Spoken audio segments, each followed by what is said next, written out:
Assalamualaikum warahmatullahi wabarakatuh. Bismillah. Salam warahmatullahi wabarakatuh. Alhamdulillah wala haula wala quwata illa billah. Asyhadu an la ilaha illallah wahdahu la syarikalah wa asyhadu anna Muhammadan abduhu wa rasuluh la nabiyya ba'dah. Mempersiapkan materi secara khusus, tapi saya coba untuk membicarakan ini. Intinya bahwa ya ini patut disayangkan menurut saya, karena persekusi yang seperti ini sebetulnya bukan hal baru yang terjadi di Indonesia. Dan saya kira sangat disayangkan kenapa ketika perdebatan ilmiah atau kajian-kajian kitab-kitab ilmu pengetahuan ternyata mulai direspon dengan cara-cara yang tidak arif dan tidak bijak, saya kira. Dan ini saya menyatakan sumber persekusi atau tindakan-tindakan yang menurut saya tidak bijak dan tidak arif ini pasti muncul karena memang tokoh-tokoh yang merasa tanda petik dirugikan oleh perdebatan atau tentang kajian nasab gitu. Nah, karena itu patut disayangkan, dan saya kira pemerintah atau negara perlu mempersiapkan tindakan-tindakan, menurut saya tindakan hukum ya, karena tindakan persekusi itu pasti melanggar kitab KUHP, terutama pasal 335 sampai 337 itu jelas mengatakan barang siapa yang melakukan tindakan melawan hukum, melakukan tindakan kesewenang-wenangan yang mengancam eksistensi orang yang dilakukan oleh baik individu maupun secara kolektif terhadap individu atau kolektif lain, saya kira itu bertentangan dengan undang-undang, dan karena itu saya kira harus diproses secara hukum ya. Yang kedua, saya kira ini berkaitan dengan tentu saja perdebatan yang selama ini muncul. Sejak awal saya sampaikan bahwa teman-teman Bahlawi, teman-teman Habaib yang merasa tidak enak dengan hasil kajian Kiai Imad dan kiai-kiai yang lain, perlu melakukan bantahan dengan cara yang arif, dengan cara yang bijak. Sejak awal kita kasih solusi. Pertama, saya kira harus membantah ya, atau kemudian memansuh kajian-kajian yang selama ini muncul itu dengan kajian ilmu pengetahuan. Dalam hari ini kitab-kitab yang mereka miliki. Saya kok yakin teman-teman Bahlawi, teman-teman Habaib itu banyak yang alim, banyak yang kemudian bisa mempresentasikan kitab-kitab yang menurut mereka itu bisa membantah atau kemudian bisa memperdebatkan kajian-kajian atau postulat-postulat yang dilakukan oleh Kiai Imad. Harapan kita begitu, Pak. Karena itu jangan kemudian mengambil jalan pintas ya. Kalaupun kemudian tidak mampu atau tidak bisa mengkaji secara ilmiah tentang postulat-postulat yang dimunculkan atau yang dihadirkan oleh Kiai Imad, ya sudah tes DNA. Dan saya kira cara-cara itu jauh lebih elegan ketimbang kemudian, mohon maaf, mengompori atau memprovokasi umatnya. Bahkan kemarin saya dengar itu pidatonya Habib Mukhtar di Jember itu, menurut saya bukan cara-cara seperti itulah yang mesti dilakukan Habib Mukhtar. Ya, mengancam akan memberikan shock terapi dalam bentuk apa katanya gitu. Yang saya kira itu juga tidak mendidik. Nah, karena tingkat itu tinggi saya kira, tingkat tinggi ya. Shock terapi tingkat tinggi, saya nggak ngerti shock terapi tingkat tinggi itu maksudnya apa. Tetapi analisis saya, shock terapi tingkat tinggi itu bukan cara-cara ilmiah, bukan cara-cara yang islami ya. Dan saya kira cara-cara itu kuno lah, jangan dilakukan di Indonesia yang sekarang umat sudah mulai cerdas, umat sudah mulai paham tentang bagaimana cara menyikapi dan melakukan tindakan atas kajian-kajian ilmiah.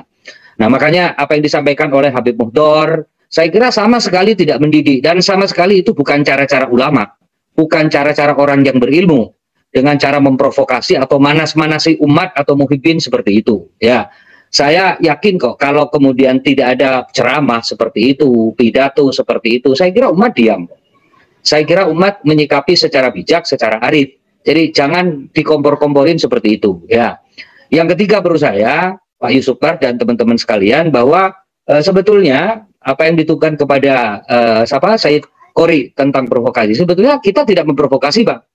Kajian ilmiah itu sah, Pak, dan hasil intelektual itu sah, Pak, bukan provokasi. Nah, sementara kemudian saya nggak ngerti juga ya para muhibbin ini gimana cara kemudian menyampaikan. Para muhibbin saya kira ingatlah bagaimana Habib Bahar mencaci maki presiden kita, bagaimana Habib Bahar kemudian Bin Smith itu memberikan pidato, memberikan ceramah yang saya kira sama sekali tidak mendidik umat ya. Bahkan ngomporin, pernah suatu saat berceramah sambil mengeluarkan senjata dan seterusnya. Masa cara-cara seperti itu yang kemudian dituruti oleh muhibbin? Masa cara-cara begitu yang mestinya kita berikan, kita jadikan panutannya? Kita juga tahu bagaimana Habib Rizik misalkan menghina, mohon maaf, ya, orang yang kita cintai bersama-sama, Al-Mukarram Kiai Haji Abdurrahman Wahid. Saya nangis, Pak. Yang bilang bahwa Gus Dur itu buta hati dan buta mata dan seterusnya.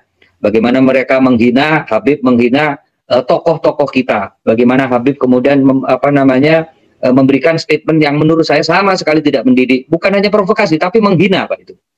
Menghina pemimpin kita, menghina ulama-ulama kita, dan seterusnya. Kenapa Muhyiddin tidak protes waktu itu?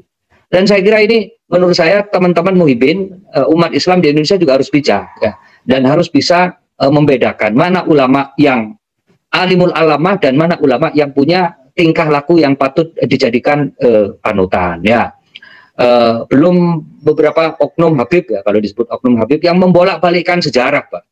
Ini yang saya kira juga jadi masalah. Makanya sekali lagi ini patut disayangkan, dan saya sebagai warga Indonesia, warga Nahdlatul Ulama, juga pecinta para Sayyid dan Syarif, pecinta keluarga atau dzurriyyah Nabi, merasa kecewa, Pak. Kenapa kok seperti ini terjadi? Makanya saya kadang mikir, ini organisasi Robitoh Alawiyah itu kerjanya apa? Ini Robitoh Alawiyah programnya apa, gitu kan? Jangan hanya fokus kepada program-program untuk memastikan bahwa mereka keturunan dzurriyyah Nabi.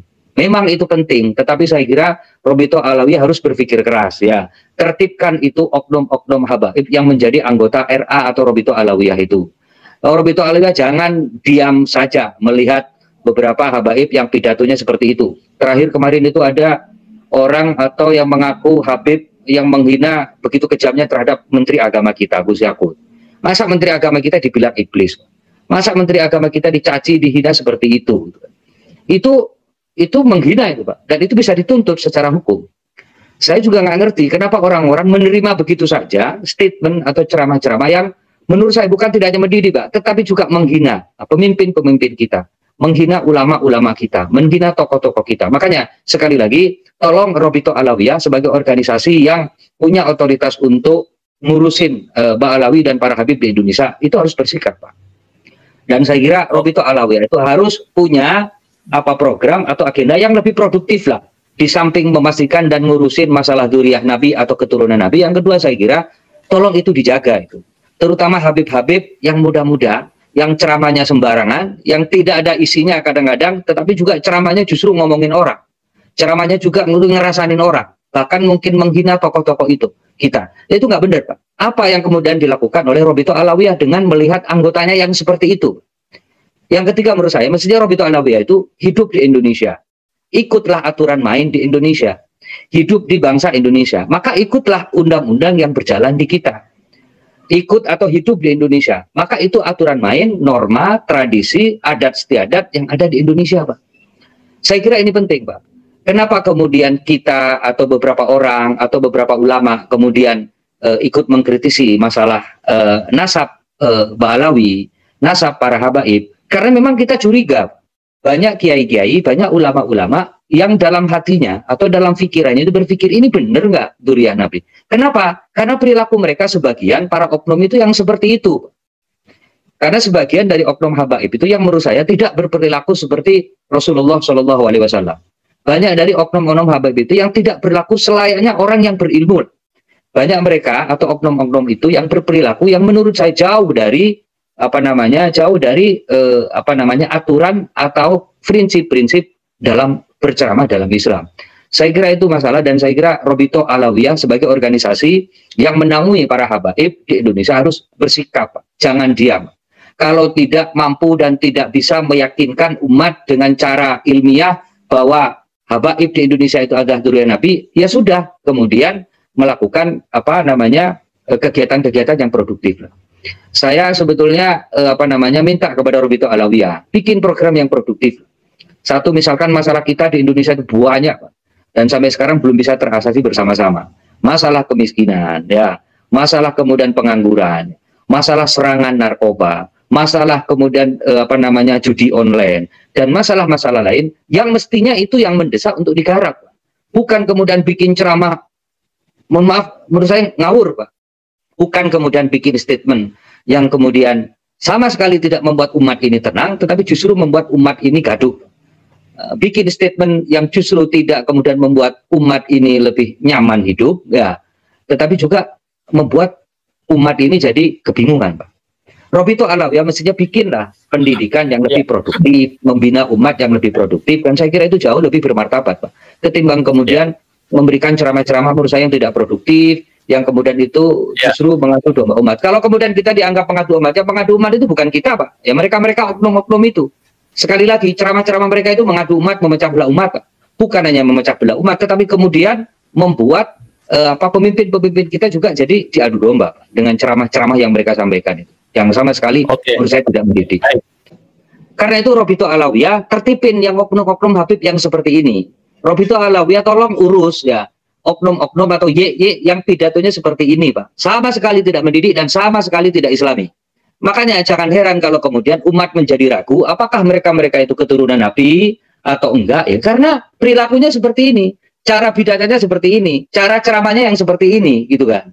Yang saya kira sama sekali lagi sama sekali tidak mendidik, dan ini justru kemudian membuat umat tambah bingung. Ngajari umat yang tidak benar, tidak memberikan tauladan yang baik, itulah yang jadi masalah. Tetap saja bahwa yang paling menentukan dan mempengaruhi emosi umat itu kan elit ya, elit agama, atau dalam hal ini adalah tokoh agama. Para ulama, para kiai, termasuk habaib ya, yang saya kira merasa tanda petik ya tertuduh karena nasabnya dipertanyakan begitu. Nah, tergantung beliau-beliau itu. Nah, makanya mestinya kajian itu ya dijawab dengan kajian ya. Kemudian hujah itu ya dibalas dengan bil hujah. Kitab itu dibalas dengan kitab. Penelitian itu dijawab dengan penelitian. Jangan dijawab dengan provokasi ya.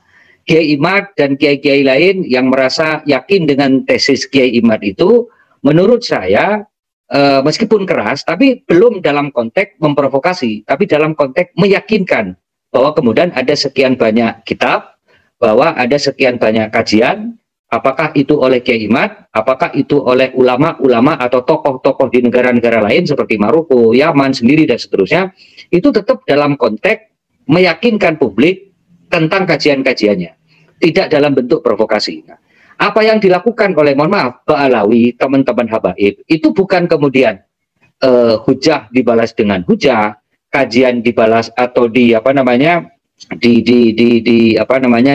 dengan kajian, tetapi kemudian kajian atau ilmu pengetahuan dibalas dengan provokasi, Pak. Nah, provokasi. Makanya sekali lagi saya heran ya, kenapa sih para habaib ini, Pak Alawi ini kok tersinggung banget dengan kajian-kajian yang muncul yang kemudian meragukan eksistensinya sebagai dzurriyyah Nabi Muhammad SAW. Makanya menurut saya para habaib, saya kira yang banyak yang alim, banyak yang bisa baca kitab, banyak yang menguasai kitab-kitab, dan mungkin juga banyak yang melek ilmu pengetahuan, ya tolong kalau merasa beliau-beliau itu terganggu, ya harus dijawab dengan ilmu pengetahuan itu. Makanya kita sudah kasih pilihan, Pak.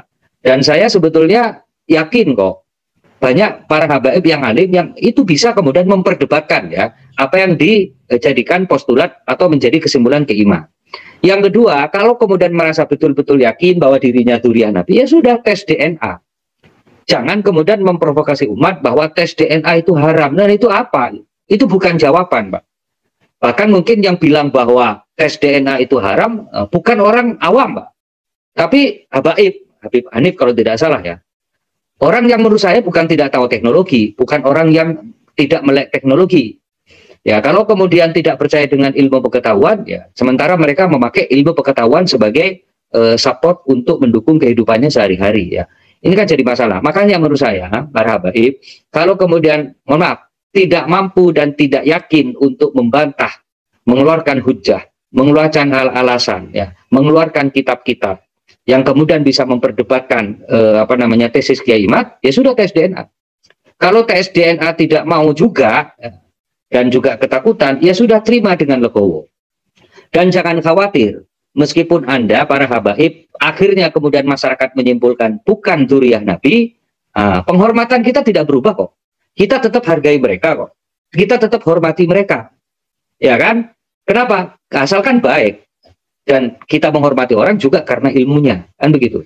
Nah, kan jangan kemudian direspon dengan, mohon maaf, statement-statement, ceramah-ceramah yang justru kemudian tidak mencerahkan, justru kemudian tidak menjawab tesisnya Kiai Imad, tidak menyelesaikan masalah dalam hal ilmu pengetahuan, tapi justru kemudian ngompori umat, ngompori muhibin.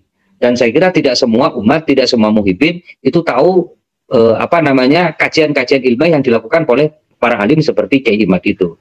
Jadi please deh, jangan kalau tidak bisa membuktikan secara ilmiah, ya tidak juga melakukan tes DNA, ya sudah, terima secara legowo dan jangan sekali-kali memprovokasi umat dengan alasan-alasan yang menurut saya tidak diragukan secara ilmiah, karena itu justru kemudian membuat umat itu semakin bingung.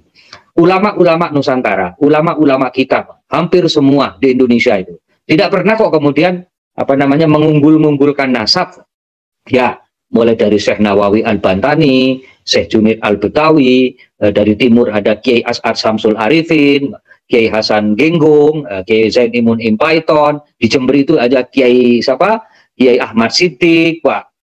Kemudian Kiai Muksid, Kiai Mukhid Muzadi, banyak kiai-kiai lah, pendiri Sidogiri, Syekh Sulaiman. Beliau-beliau itu sama sekali tidak mengunggul-unggulkan, apalagi kemudian tanda petik mengeksploitasi nasab, Pak. Dan ternyata mereka banyak umatnya, santrinya ribuan, Pak, bahkan puluhan ribu, Pak. Ya, Kiai Haji Abdul Karim, Kiai Makrus Ali, Lirboyo itu 40-an ribu, Pak. Tanpa kemudian mengunggul-unggulkan nasabnya, tanpa kemudian, mohon maaf, mengeksploitasi nasab dan keturunannya. Kenapa? Karena mereka orang mulia, karena mereka orang berakhlakul karimah, karena mereka adalah orang alim dan kemudian berperilaku layaknya seperti orang alim. Jadi mohon maaf para habaib, para teman-teman Bahlawi ya, jangan memprovokasi umat dengan cara-cara begitulah. Itu nggak laku, Pak, di Indonesia. Beneran nggak akan laku, Pak. Sementara kiai-kiai Nusantara itu luar biasa, sama sekali tidak memprovokasi. Santrinya ribuan, Pak, di Indonesia itu.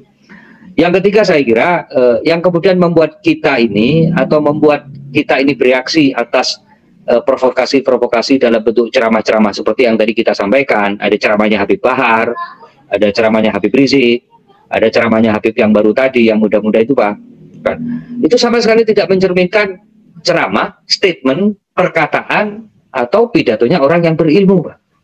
Ya, kita tahu mereka berilmu, Pak. Tetapi menurut saya, semakin ilmunya tinggi, mesti kan semakin tawadhu, Pak. Semakin ilmunya itu banyak, mestinya semakin arif, Pak. Semakin ilmunya kuat, semakin punya sopan santun, Pak. Baik dalam perilaku maupun dalam hal bicara atau dalam hal statement, Pak. Makanya saya kadang-kadang juga berpikir, ini lama-lama kok, terutama Habib-Habib yang muda-muda itu lah. Ya mohon maaf, gayanya hedon seperti itu, ya suka memamerkan kekayaannya, dan kemudian suka memberikan suka menampilkan sesuatu yang menurut saya tidak sesuai dengan ajaran-ajaran yang diajarkan Nabi Muhammad SAW. Maka jangan heran kalau kemudian ada pertanyaan dari masyarakat awam, termasuk dari saya, ini benar nggak keturunan Nabi? Ini benar nggak keturunan Rasulullah? Apa kemudian keturunan Rasulullah seperti ini dan seterusnya? Jadi sekali lagi stop, apalagi kemudian sampai mengeksploitasi umat. Pak Mubarok, saya kira banyak masyarakat yang tidak sadar, Pak, dieksploitasi umat ini untuk kepentingan pragmatis. Mohon maaf yang sebesar-besarnya. Saya juga mengalami hal yang sama, Pak. Makanya jangan kemudian mengeksploitasi umat ya, atas kepentingan sosial, atas kepentingan status, apalagi atas kepentingan ekonomi pribadinya. Maksud saya jangan mengeksploitasi umat untuk memperkaya dirinya. Itu menurut saya justru kemudian menodai agama. Apalagi kemudian mohon maaf bawa dzurriyyah Kanjeng Nabi Muhammad SAW. Saya kira itu luar biasa, Pak, tanggung jawabnya. Karena itu sekali lagi, apalagi memprovokasi umat hanya untuk mempertahankan nasabnya. Sekali lagi kita tetap hormat, meskipun pada akhirnya masyarakat atau kita berkesimpulan para habaib itu bukan dzurriyyah Nabi, kita tetap hormat, Pak. Kita tetap hormat, dan kita hormat sekali karena ilmunya, kan begitu. Ya, saya kira ada 3 hal yang ingin saya sampaikan ya berkaitan dengan diskusi ini. Yang pertama adalah saya ingin menyampaikan kepada para habaib Bahlawi. Ya, beliau-beliau itu para habaib hidup di Indonesia, bukan hidup di Arab, apalagi Yaman. Dan Indonesia dengan Arab, dengan Yaman itu berbeda. Adat istiadatnya berbeda, tradisinya berbeda, budayanya berbeda. Dan saya kira para habaib harus mengikuti tradisi budaya yang ada di Indonesia. Budaya sopan santun, budaya cara bertutur ke masyarakat yang lain, tata cara kemudian memperlakukan orang, sejajar, equal, itu tolong dipegang. Gitu. Jangan karena kemudian merasa punya nasab yang tinggi, kemudian menghilangkan cara-cara egaliter dan persamaan baik di depan hukum maupun secara kemanusiaan. Ini yang pertama. Karena dari sini Pak kemudian muncul arogansi itu. Jadi dari sini kemudian muncul keangkuhan itu yang kemudian menomorsediakan masyarakat yang lain atau umat yang lain. Yang kedua saya kira para habaib Indonesia itu pemilik Indonesia itu kita, warga negara Indonesia. Kalau Anda atau para habaib hidup di Indonesia, maka saya kira harus mengakui beberapa hal. Yang pertama bahwa Indonesia itu merdeka karena hasil-hasilnya para pejuang Nusantara kita, bukan atas mereka. Kenapa ini penting Pak Yusuf Mas? Saya katakan dan berkali-kali kita katakan karena sekali lagi dari sinilah kemudian arogansi, egoisme itu muncul ya dengan bertameng nasab itu ya. Yang kedua saya kira Islamisasi itu jauh sebelum para habib datang itu sudah dilakukan secara intensif oleh Wali Songo. Bersyukur kita alhamdulillah hasilnya sekarang itu adalah hasilnya Wali Songo. Jadi tolong jangan singgung masalah-masalah sejarah Wali Songo. Karena kalau Anda mengsinggung-singgung, membolak-balik, mempertanyakan, bahkan kemudian membelokkan secara Islamisasi yang dilakukan oleh Wali Songo, saya kira Anda suatu saat akan mendapatkan pelajaran dari warga negara Indonesia. Dan Anda tidak menghormati apa yang dilakukan oleh Wali Songo. Kita yakin sampai sekarang bahwa Islam di Indonesia itu tumbuh, Islam Indonesia itu berkembang di Nusantara ini karena Wali Songo. Dan kita hormat sampai sekarang. Dan Wali Songo menurunkan kiai-kiai yang saya kira sekarang pengasuh-pengasuh pondok pesantren, pemimpin-pemimpin pondok pesantren yang saya kira itu punya tradisi yang sama, melanjutkan tradisi-tradisi yang dilanjutkan atau yang dibentuk atau yang dilakukan dulu oleh Wali Songo. Yang terakhir Pak Yusuf Mar, para habaib saya kira ini penting untuk menyadarkan kita semua, bukan para hanya habaib. Kita ini hidup di Indonesia Pak. Dan kita ini punya aturan, punya undang-undang, punya Pancasila, Negara Kesatuan Republik Indonesia, punya KUHP Pak. Jangan sembarangan dan jangan kemudian melakukan tindakan kesewenang-wenangan apalagi persekusi Pak.